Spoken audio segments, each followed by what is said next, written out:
Welcome dito sa Kim Sui Chinese Cuisine. Tao po, cute ka ba? Animal ka ba?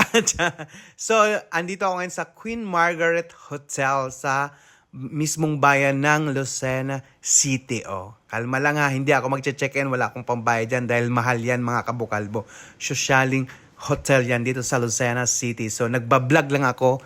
Yan, nagbibideo lang. Yan yung lobby ng hotel mga kabukalbo, di ba? Sosyal, pang mayaman.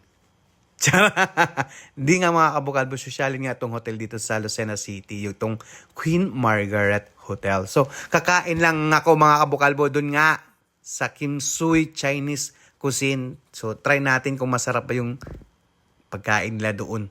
So, ito na nga, dinadab ko na kasi nga, di ko pala napansin yung mic ko. Tingnan mo, nagbi-blink-blink. Hindi pala yan nagre-receive ng boses ko mga kabukalbo. Tapos pangiti-ngiti pa ako. Di ba? Ang dami ko nang ganap. Ang dami nang nangyayari. Nasa second floor na ako.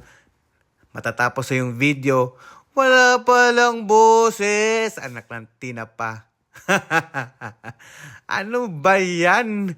Kainis nga mga kabukal. Mas maganda kasi yung original voice while you are filming kasi nga mare-recognize yun ni algorithm.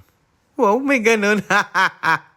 So ayan na nga, tambay-tambay muna saglit ako dito mga kabukalbo dahil tambay-tambay. Upo-upo muna, pay para feeling ba? Feeling ano? Ano daw? So, mainit kasi kakabukas lang. Ito yung mga setup nila, table. Tapos, di ba, ang green.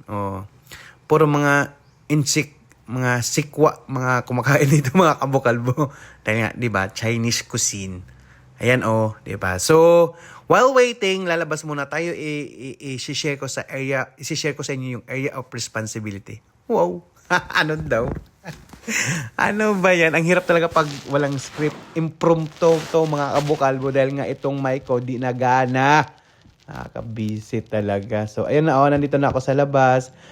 Sa second floor lang to mga kabukalbo. Pag pumunta kayo ng bayan ng Lucena, ayan, makikita mo agad tong Kim Sui. Second floor lang ng Queen Margaret Hotel.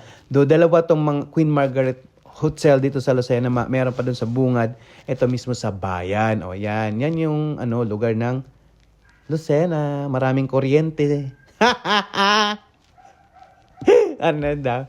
Diba? Maraming wire. Legit naman, diba? Kitang-kita nyo naman, diba? So, ayan na nga. Di ko alam kung anong pinagsasabi ko dyan. Kaya, wala na.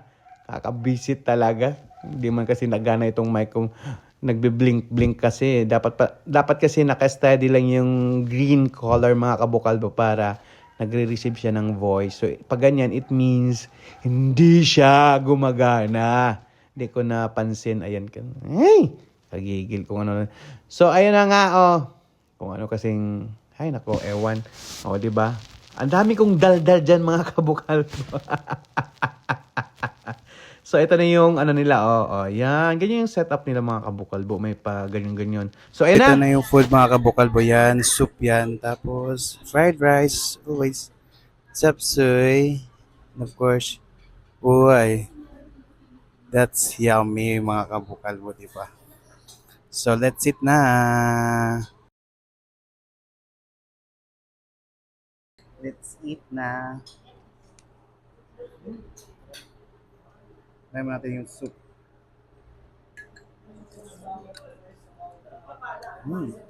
Means, ano ba? Seafoods. Tapos itong chapsuy. Ganda ng chapsuy nila. Sarap.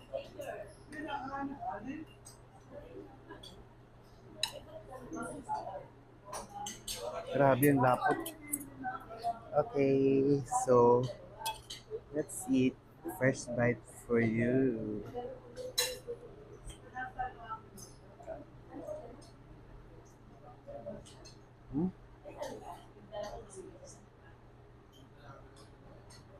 Sarap.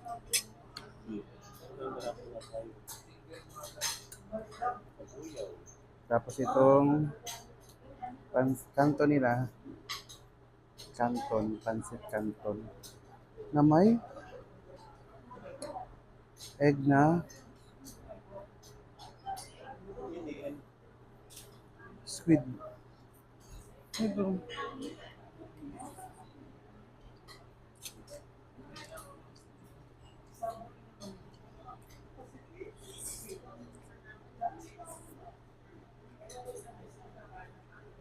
Mm.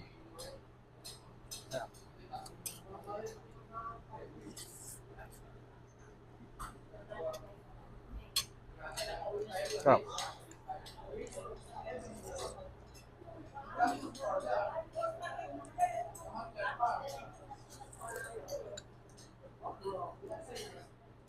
Hi. So ayun, tapos na ako mga kabukalbo. Naging groggy na ako. Bali naman talaga yung mga kabukalbo, no? Ang daming ano eh, panlasa. Parang sobrang lasa na. Tapos parang nauumay ka. So kung i-rate ko siya ng 1 to 10, 7.